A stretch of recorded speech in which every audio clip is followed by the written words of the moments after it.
দেখছেন আদর্শ তিতুমির পত্রিকার সঙ্গে রয়েছে আমি ধৃতরাষ্ট্র। দেখুন, আমরা কিন্তু মাঝে মাঝে আপনাদের কাছে খবর তুলে ধরি বা অনেক অভিযোগ আসে যে পুলিশ কোনো কাজ করে না, পুলিশ মানুষকে কোনো সহযোগিতা করে না, এরকম নানান সময় অভিযোগ আসে। আজকে আপনাদেরকে আমরা দেখাবো নৈহাটি জিআরপি, যেটা আমাদের রেল পুলিশ বলে পশ্চিমবঙ্গ সরকারের, সেই নৈহাটি জিআরপি এই মুহূর্তে তারা মানুষের যে খোয়া যাওয়া মোবাইল ফোন, সেই ফোন উদ্ধারে কিন্তু একেবারে সর্বশ্রেষ্ঠ হয়ে উঠেছেন নৈহাটি জিআরপি থানা। এই নৈহাটি জিআরপি থানা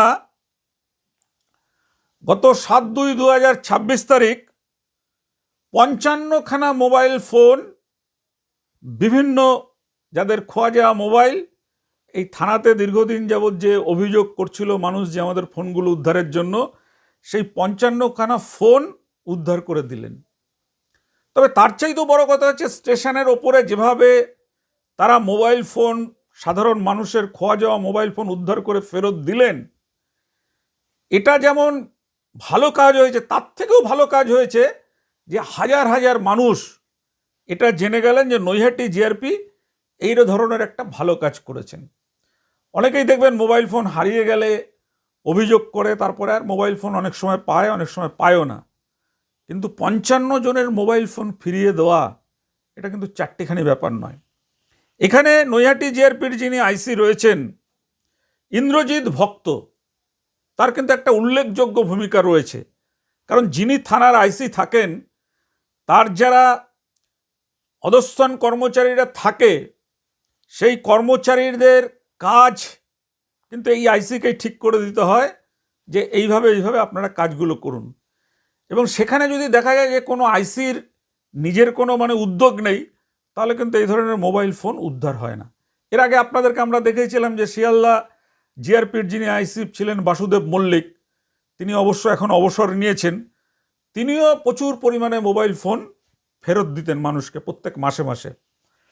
এখানে এই মোবাইল ফোনের অনুষ্ঠানটাতে যারা উপস্থিত ছিলেন, এসআরপি শিয়ালদা শ্রী দেবশ্রী দত্ত, উনি এসেছিলেন এই ভালো কাজে। ছিলেন ডেপুটি এসআরপি রানাঘাট অরূপ ভৌমিক। এই যে এনারা সবাই আসলেন এবং সবাই মিলে মানুষের হাতে মোবাইল ফোনগুলো ফেরত দিলেন, খোয়া যাওয়া এই মোবাইল ফোনগুলো যারা পেলেন, তাদের ভেতরে কিন্তু পুলিশ সম্পর্কে একটা আস্থা, পুলিশ সম্পর্কে একটা ভালোবাসা খুব ভীষণভাবে জন্ম হলো, তৈরি হলো। এবং যারা এই মোবাইল ফোন ফেরত দেওয়ার যে অনুষ্ঠানটা যারা অবলোকন করলেন ট্রেন থেকে বা ট্রেনের যাত্রীরা, তাদের মনেও কিন্তু পুলিশ সম্পর্কে একটা খুব ভালো রেখাপাত করবে যে পুলিশ ভালো কাজ করে।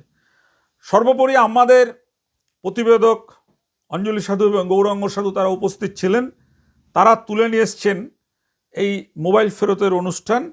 এবং আমরা এই মুহূর্তে খোঁজখবর নিয়ে যা জানলাম, তাতে দেখা যাচ্ছে যে খোয়া যাওয়া মোবাইল ফোন অনেক সময় ট্রেনের ভেতর দিয়ে দেখবেন ছিনতাই হয়ে যায়, ট্রেনের ছিনতাই বেশিরভাগ হয়, সেই ফোনগুলো উদ্ধার করে ফেরত দেওয়া, এটা কিন্তু খুব ভালো কাজ।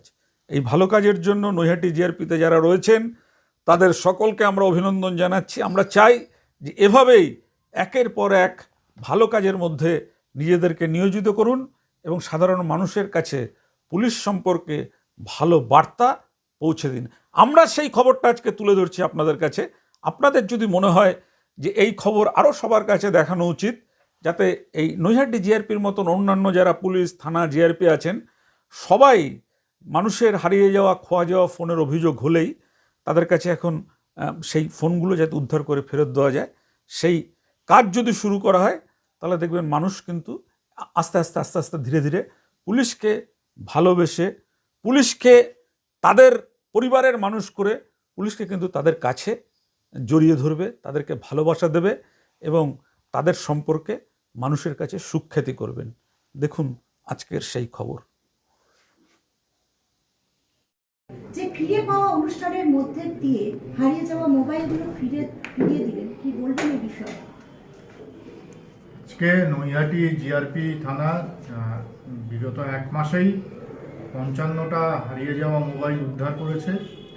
আজকে সেই মোবাইল ওনারদের আমরা মোবাইল ফিরিয়ে দিলাম। এটা নো ডাউট খুব ভালো আউটটার্ন আমাদের পুলিশের পক্ষে, এবং আমি রেকর্ড চেক করে দেখছিলাম যে এর আগের মাসে মানে গত বছরেও ভালো পারফরমেন্স আছে নৈহাটির এই ব্যাপারে। আমরা আশা রাখছি যে আগামী দিনেও এরকম সংখ্যায় মানে মোবাইল যা চুরি যাবে তা আমরা উদ্ধার করতে পারবো। মোবাইল সম্প্রতি দেখা যাচ্ছে যেভাবে চুরি ঘটনা ঘটছে তার পাশাপাশি কিন্তু উদ্ধারের যে ঘটনা সেটাও কিন্তু অনেক সামনে আসছে। নৈহাটি জিআরপিএস এর আগেও বহুবার এরকম হারিয়ে বা চুরি হওয়া মোবাইল উদ্ধার করে দিচ্ছে বা বিভিন্ন অর্নামেন্টস উদ্ধার করে দিচ্ছে। সে ব্যাপারটা কীভাবে দেখছেন পুলিশের সাফল্যটাকে? সাফল্যটা তো একটা টিম ওয়ার্ক, এবং এখানে টিম ওয়ার্ক ভালো আছে। অ্যান্ড আমি আমার সহকর্মীদের অভিনন্দন জানাচ্ছি যারা নৈহাটিতে আছেন এই কাজের জন্য, এবং আশা রাখছি এই কাজ তারা আগামী দিনেও চালিয়ে যেতে পারবেন। আর সতর্কতা কিভাবে বলবেন যে সাধারণ মানুষ যেভাবে হারিয়ে ফেলছে মোবাইল ল্যাপটপ, তাদেরকে কিভাবে সতর্ক করবেন? যখন ট্রেনে যাচ্ছেন নিজের জিনিস নিজের কাছে রাখবেন। দামি জিনিস যদি ব্যাগে থাকে সেটা দূরে বা উপরের তাকে রাখবেন না, এবং অচেনা কোনো লোকের সাথে ট্রেনে আলাপ হলে তার দেওয়া খাবার বা জল খাবেন না। আর যারা ক্রাইম করছে তাদের উদ্দেশ্যে কি বার্তা দেবেন, কঠোর বার্তা দেবেন? ক্রাইম যারা করছে তারা তো ক্রাইম করেই, তাদের উদ্দেশ্যে বার্তা দেওয়াটা বড় কথা না, আমরা তাদের বিরুদ্ধে অ্যাকশন নেব। আগামী দিনে কি এই ধরনের আপনাদের যে চেষ্টা আগামী দিনে আরও কি বৃহত্তর মানে বাড়তে পারে আগামী দিনে আরও? হ্যাঁ, যেদিন মোবাইল চুরি কমে যাবে, মোবাইল চুরির সংখ্যা 0 হবে এবং আমাদের ফেরত দেওয়ার সংখ্যাও 0 হবে, সেদিন আমরা খুশি হব। স্যার আরেকটা অন্য প্রশ্নে যাবো, বিভিন্ন প্ল্যাটফর্মগুলোকে দেখা যাচ্ছে বিভিন্ন মানুষ মানে মিস ইউজ করছে, বিভিন্ন ধরনের মানে অসামাজিক রিলস থেকে আরম্ভ করে বিভিন্ন ধরনের যেগুলো কি সমাজে ভালো এফেক্ট ফেলে না, সেই ধরনের জিনিসগুলো প্ল্যাটফর্মে সেই সমস্ত মানুষদের কি বলবেন? সামাজিক আইন এবং আমাদের লিগ্যাল যেটা আইন সেটা তো সবসময় ম্যাচ করে না। আমরা আমাদের লিগ্যাল আইন ফলো করে চলি। আইন যদি কেউ ভঙ্গ করেন তার বিরুদ্ধে আমরা অবশ্যই ব্যবস্থা নেব। কিছু কিছু জিনিস সামাজিকভাবে দৃষ্টিকটু হলেও সেটা হয়তো আইনত ঠিক আছে, সেখানে অ্যাজ পুলিশ আমরা অ্যাকশান নিতে পারি না, কিন্তু আমরা আশা করব যে সমাজ থেকেই তার বিরুদ্ধে অ্যাকশন হবে। না মানে বলার বিষয় যেটা যে অনেকে দেখা যায় প্ল্যাটফর্মে রিলস করছে, ভিডিও বানাচ্ছে, ট্রেনের ভিডিও তুলছে, এগুলো তো আইনত অপরাধ, কি বলবেন তাহলে? হ্যাঁ, তো বললাম যেগুলো আইনত অপরাধ তার বিরুদ্ধে আমরা অ্যাকশন নেব। যার জন্য মানুষের অসুবিধা হচ্ছে। হ্যাঁ, মানুষের যাতে অসুবিধা না হয়, বা যেখানে কোনো সংরক্ষিত স্থানে যেখানে ছবি তোলা বারণ আছে সেখানে কেউ রিল তুললে আমরা তার বিরুদ্ধে অ্যাকশন নেব। আর কিছু? ঠিক আছে, যথেষ্ট, থ্যাংক ইউ।